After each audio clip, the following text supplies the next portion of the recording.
I accidentally lost another hour of recording. That's the wrong button.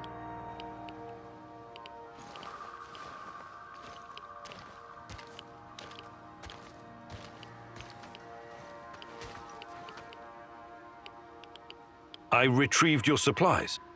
That's fantastic. What about the thieves? Just some NAR bastards trying to earn something on the side. They won't bother you anymore. Good riddance. Nobody will shed a tear for those parasites. You came through, Igor. You're a man of your word. Thank you for saving Kostya. He can be difficult, but he's family. If you need anything at all, you know where to find me. How about joining forces? Your people seem to have everything under control here. I could use someone with your skills and drive. And I could use someone who knows so much about NAR technology. Yeah, I think Matvey can take care of things on his own for a while. Lead the way. I'll open a portal for you. Just don't freak out, okay?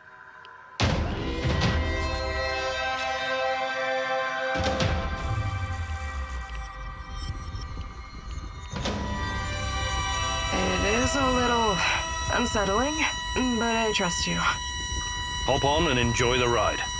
I'll see you at the base.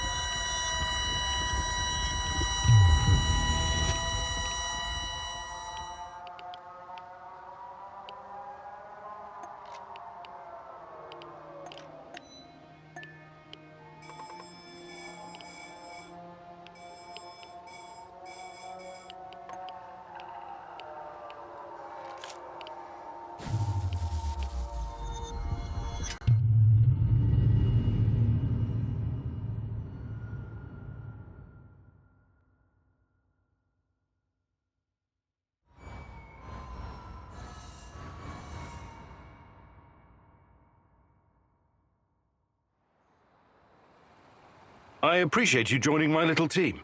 If this will ensure the safety of my people, then it's the right thing to do. Your village, does it have a name? We just call it Matvey's place. Initially, it was nothing but some old huts, but when those bastards started showing up on our doorstep, we decided to fortify our position. It looks almost like a stronghold. You think it could withstand an NAR siege? Not if they bring trebuchets and ballistas. But seriously, we're doing fine. Food shortages have always been the biggest issue. So I guess it's kind of a medieval situation? Shit. I was going to say NAR is only part of the problem. How do you deal with the shadows? We call them lurkers. They don't come around the village for some reason. I asked Matvey about it once, but he wasn't very forthcoming. Said something about specific microclimate of this spot. Microclimate, you say? The important thing is that we're safe in the village, at least from that group of monsters. I trust Matvey. His word's good enough for me. How do you deal with NAR? Any way we can. Mostly with guns and bullets and knives and pretty much whatever can be used to hurry someone along to the grave. I wonder why they're so intent on harassing you. You don't bother anyone out here? We thought the same thing at first. I figured maybe we could come to an understanding and they'd leave us alone. We got the whole wilderness here after all. Some low-level mercs agreed to turn a blind eye, but then they started coming to collect. A tribute? Exactly. It started small, but then the fuckers got greedy. Naturally. They even wanted to borrow some ladies from our village for a party. Sounds awful. I actually volunteered. I said to Matvey, I'm no lady, but I'll go. And Matvey replied, like hell you will. And then he told those NAR bastards to go to hell. Well, that's understandable. He's your stepdad. He was worried about what they'd do to you. Hell no. He knew if I went with them, that they'd all end up dead with a mouthful of severed dick. I guess he wanted to avoid an all-out war for as long as possible. You truly are something, Olga.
Have you heard of cloud seeding?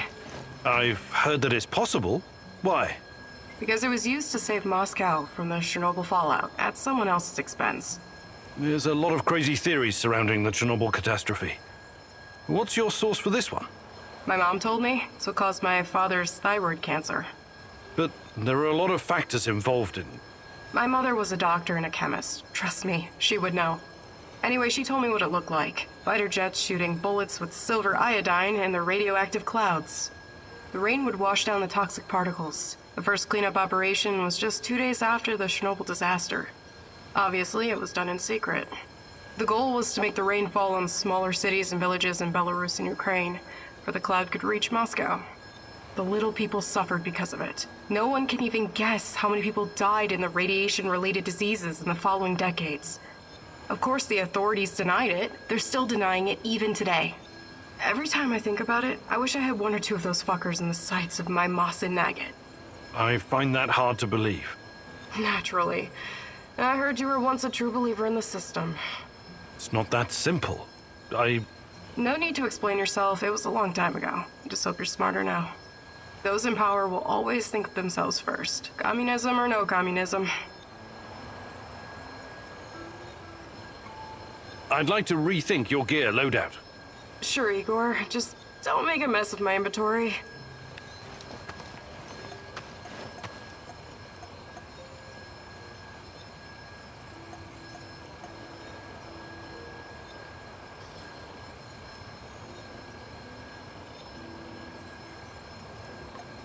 What can I do for you, Professor? Hi, Olga. I was wondering if you could share some of the know-how you've picked up in the zone. I'd be glad to. But here in the zone, you must be self-sufficient. You don't want to end up worm food.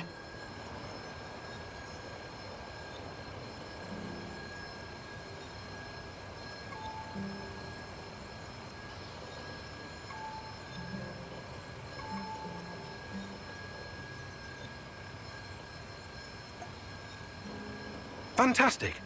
I'm ready to learn. Oh, great huntress. No jokes while we're training or I'll smack you upside the head. Got it?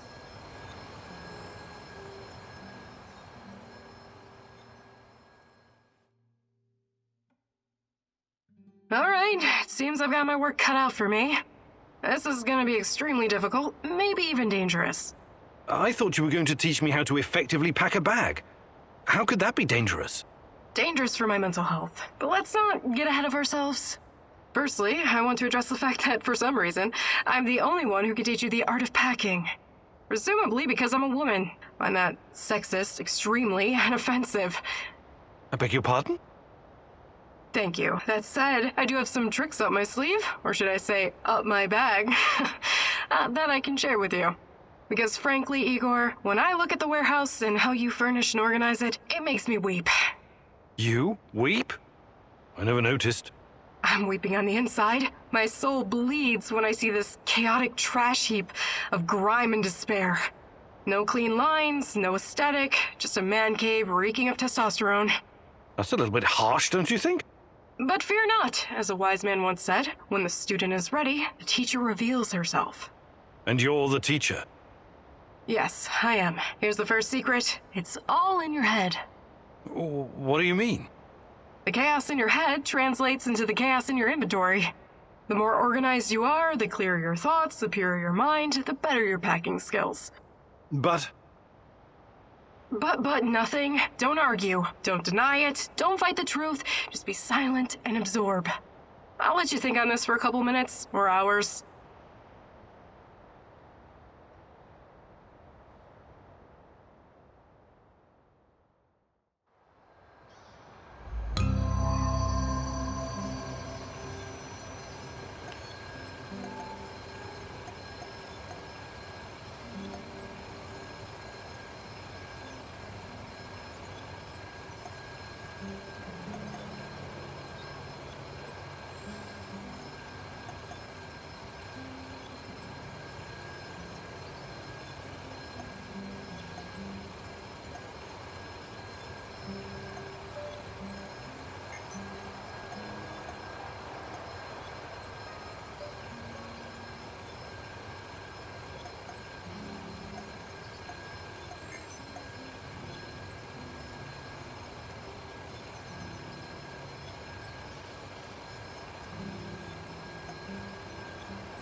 Hi, Igor. I trust everything's going well. Yes. Yes, what about yourself? I'm as well as can be expected. You've been through a lot, haven't you? Yes. I've seen some really fucked up shit since I became a soldier of fortune. I fought Somali pirates, trained insurgents in Latin America. I even helped squash an uprising at a diamond mine in Africa. You never felt what you were doing was somehow wrong? I never really thought about it. War is all I've ever known. Besides, it's a matter of perspective. To NAR, you and me are the bad guys. Reactionaries, terrorists. You're overthinking this. Don't worry. I remember where my loyalties lie, and who's paying me. Besides, I still have a score to settle with that Black Mask freak.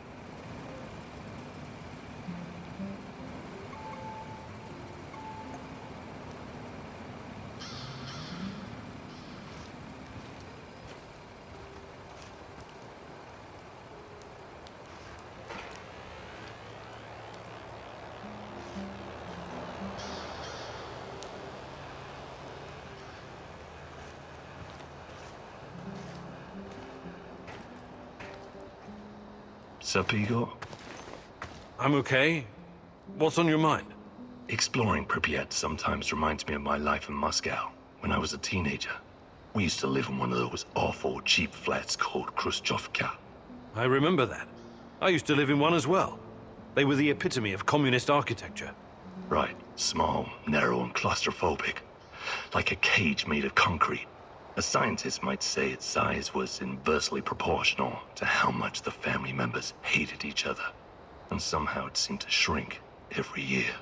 There was this urban legend going round about the front door being too narrow to fit a coffin through. I never heard that one. So, it was better not to die inside, you feel me? I wonder all the time what really happened to my parents. I never even went to their funeral. I had to run. But that's a story for another day, I guess. I'm really sorry about your parents, Sashko.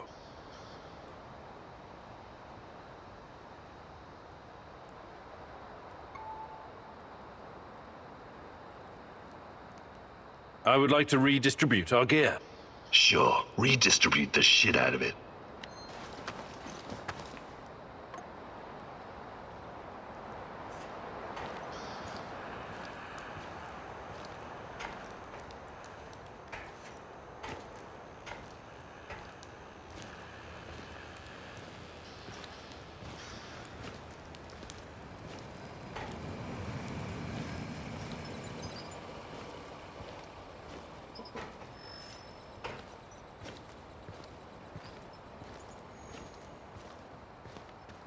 Hey, Professor! Want to hear a funny story? I don't have a choice, right? You know, the first time I saw you, I said to myself, that guy must be a load of fun at parties. Okay, check this out. My uncle Misha used to go to Ozersk to buy large quantities of alcohol and chocolate from the staff of Mayak nuclear power plant. This was in the 50s. Ah, what a strange time that was. Whew! If you were working on a fucking A-bomb, you had your pick of all the delicacies denied to the rest of our motherland. What can I tell you? I don't approve of that kind of system, but I guess they needed to keep the scientists happy. Word has it was easier for those guys to get brandy than carrots. So they started to trade with the villages nearby. So, Misha. For God's sake, I haven't got time for this. Wait. This is gonna be good, I promise. So, Uncle Misha made contact with one of the Mayak workers. Nice girl. She snuck through a hole in the barbed wire fence to meet up with him. For a moment, Misha thought maybe they were gonna have a, romantic encounter. A little tit-on-tit or something. You mean, tete-a-tete? What did I just say? Anyway, as soon as she sees Misha, she pulls a gun on him. What? I know, right? And she's like, relinquish all your potatoes and carrots or I'll shoot! But Misha didn't scare easily, and he was also quite a charmer. So he tipped his hat and replied, for a kiss from your lips, I'll get you all the potatoes in the world, my fair lady. That's quite a story, Mikhail. What happened to this Casanova uncle of yours? Oh, he was executed for speculation and whatnot. Barry didn't like how lax security had gotten, so he had a dozen guys lined up and shot as an example. Too bad. Sounds like a colorful character. That's the way the shit cookie crumbles. But he had a great fucking life, and that's what I'm going to remember.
Igor, hey, got a second? Just talk to my, business partner on the radio. What is it? Yeah, he's knee-deep in the shit. NAR is after him. But that's to be expected if you keep taking from them and giving unto yourself, huh? I see. That kind of business. Let's not get bogged down with the details. Just check if he's okay, would you? He's hiding somewhere near the Pripyat port.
Georgy Semenov, a good old Jack Frost.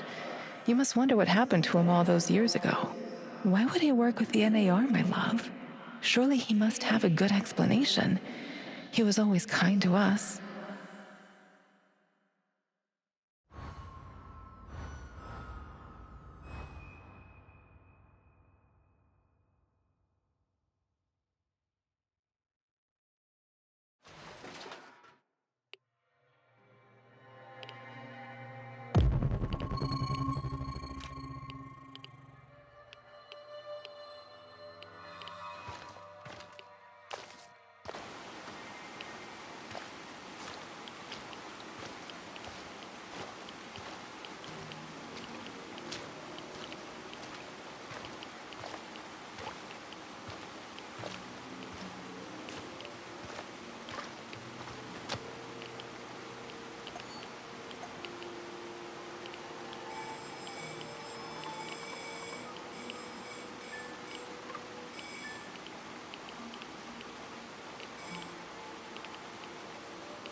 finally here.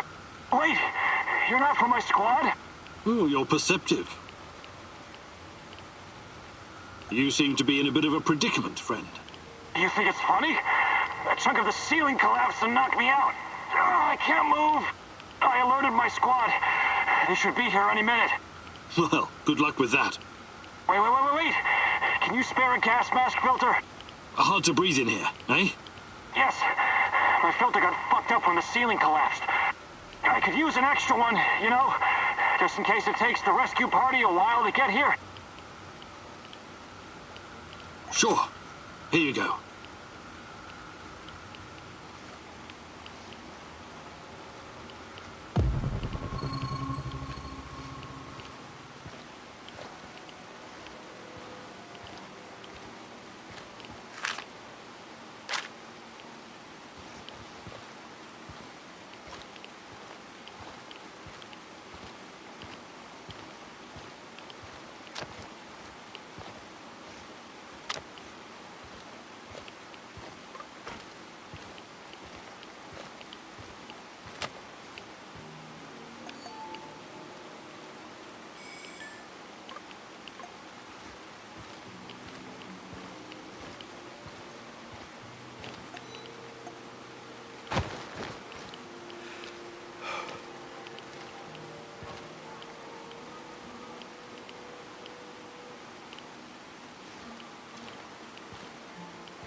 What the fuck am I doing here, huh?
outside.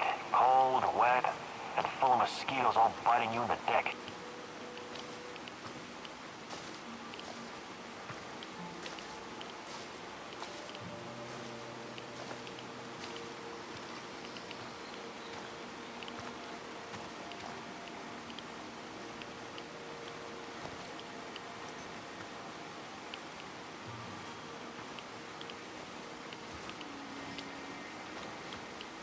What a stupid job. I was stupid enough to take it.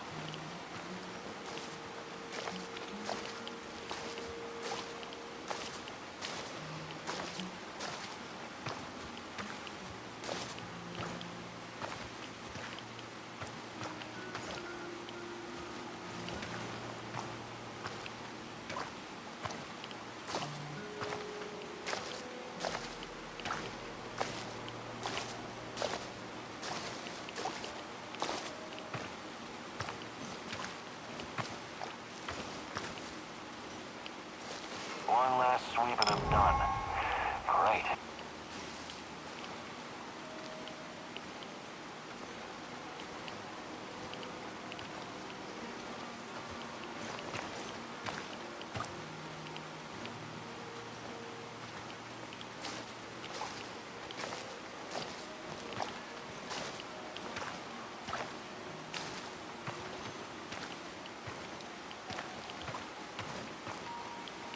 I should have brought that goddamn power bar. I'm starving.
What the fuck am I doing here, huh?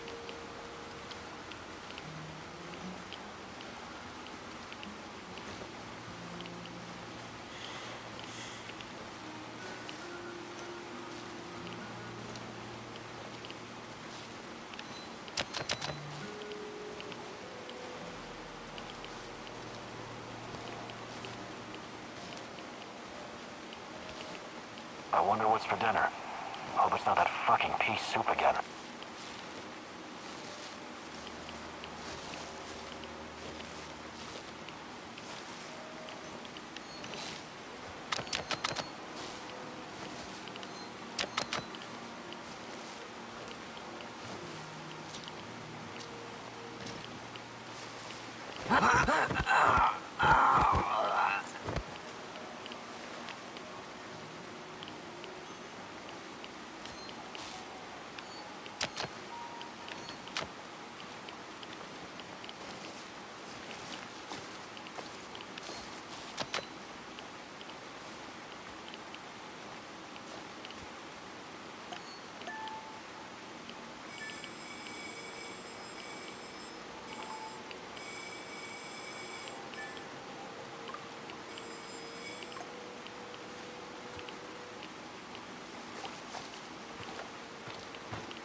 get it. We dispatched an entire squad to fly in here and escort this old fart just so he can dig through some papers? This old fart is more valuable to them than an entire battalion of grunts like you. Guess I'm in the wrong line of work, huh? Not at all, Sasha. I think you're exactly where you're supposed to be.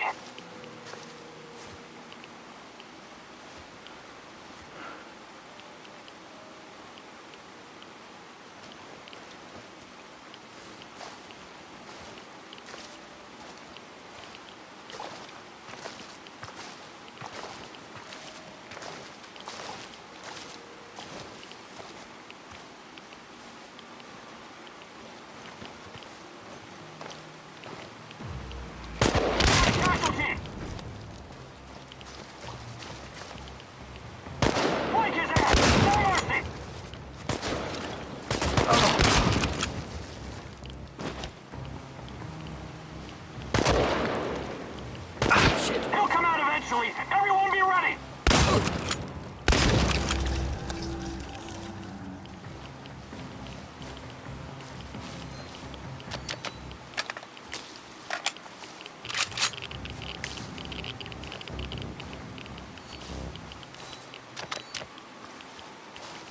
Tango spotted! Engage your will!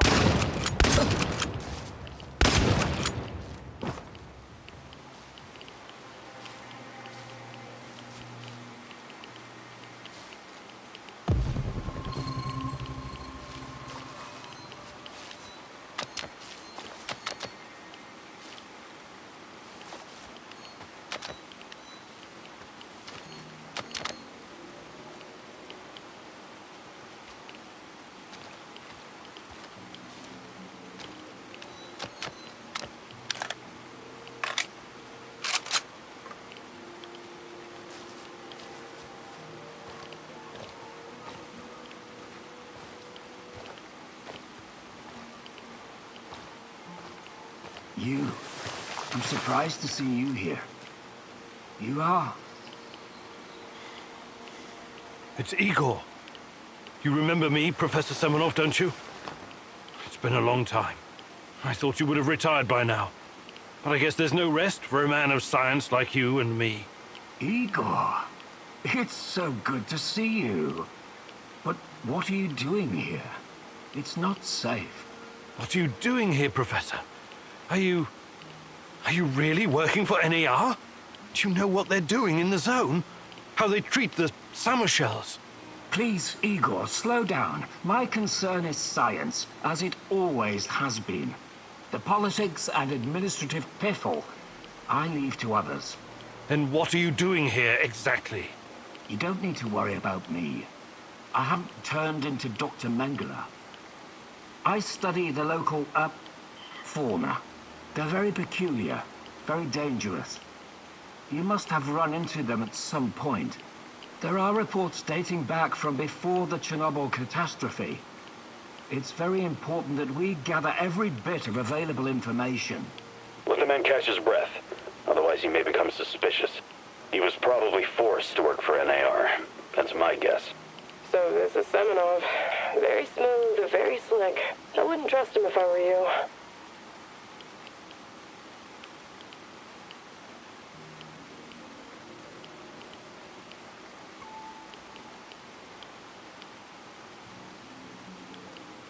Reports? In an abandoned kindergarten? It wasn't only a kindergarten, you know. Back then, we've always been watched, monitored by those who want to control us. I tried to shield you from this. So this place, it used to be KGB document storage. There's a lot of stuff left in the basement. Please, answer me, Professor. Did you sign some sort of pact with NAR? A pact? How melodramatic. How ominous. I signed a confidentiality agreement and a contract of work, yes. But I'm not responsible for how they police their facilities. They have people for that. Can't you see what's going on here? This is much too important to leave to the half-wits in military uniforms and Armani suits. Chernobylite needs to be properly studied by real professionals. I haven't seen Tatiana in 30 years. I seem to have some blank spots in my memory. I can't remember what happened the night of the disaster. I need to find her. I need to find out what happened to us. Reactor number 4. That was a real disaster. Some of our colleagues paid the ultimate price for this misguided experiment. That's what happens when politicians are placed in charge of scientists. And Tatiana, such a sweet girl, and your friend Boris, you three were inseparable. I called you my 3 musketeers, remember? Look, my security detail will be back soon to collect me. I don't want them to hurt you or start asking questions. How can I get in touch? I will find you. Now, go.